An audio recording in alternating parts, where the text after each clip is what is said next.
15-минутна блокада пред влезот на скопската депонија Дрисла. Екоактивистите побараат од институциите смена на правилникот за извршување на инспекциски надзор, усогласувајќи го со ЕУ нормативата. Побараа во најбрз можен рок да се донесат правилници за индустријски емисии и воведување на најдобри производствени пракси за тој сектор. Според екоактивистот Тони Никушевски, Дрисла е една од најголемите критични места во Скопје и Македонија кога станува збор за загадувањето. Драги Змијанец од медијаше пред новинарите праша што се гори во печките на Дрисла, односно што се складира, каков отпад и кој е третманот на тој отпад. На протестот пред депонијата беше присутен и Џафери од татовската организација Екогерила.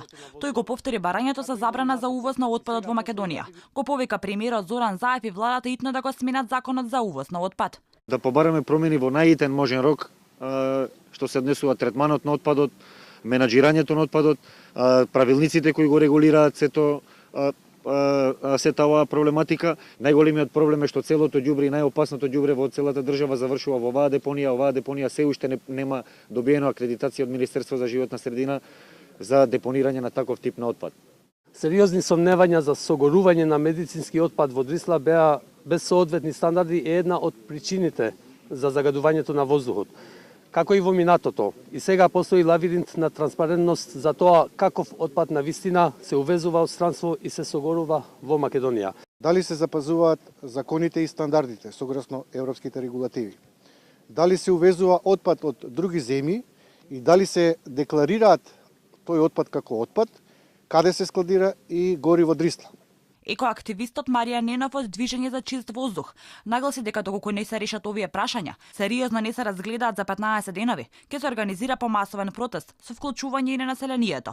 Исто така рече тој, сакаат да дадат јасна порака до политичарите дека не им веруваат. Се повеќе веруваме дека се нивна меченост во овој бизнис, затоа што загадувањето е бизнис, а се помалку веруваме во нивната неспособност да го решат ова. Господа политичари, и чистите си го вашето ѓубре, затоа што пред избори ќе ве поклопи. Директорот на Дрисла пак демантира. Вели Дрисла работи според прописите. Ако не се добри правилници, то тоа треба да го среди Министерството за животна средина. Вели тој. Ангелов напомена и дека тие не се загадувачи и не придонесуваат за аерозагадувањето, бидејќи имаат еколиценца. Што се однесува до нивните барања, мислам дека околу правилниците тоа е работа која треба да направи Министерството за животна средина и просторно планирање и ние ќе ги почитуваме тие правилници нормално. Ако кога ќе бидат донесени, до сомнежите дека се гори некаков отпад кој доаѓа надвор од Република Македонија, значи многу пати, не знам, мислам дека 100 пати кажавме, ние го гориме само медицинскиот отпад кој доаѓа од територијата на градот Скопје. Депонијата Дрисла работи со полна пареа, при што во 2018 година биле согорени околу 989 тони медицински отпад. Депонијата продолжила со истиот тренд на работа како и во изминатите неколку години и покрај забраната и ограничувањето заради застарениот филтер. Бројките на согорениот медицински отпад во Дрисла во ниту една година не се совпаѓаат со пријавените количини на медицински отпад од страна на здравствените институции.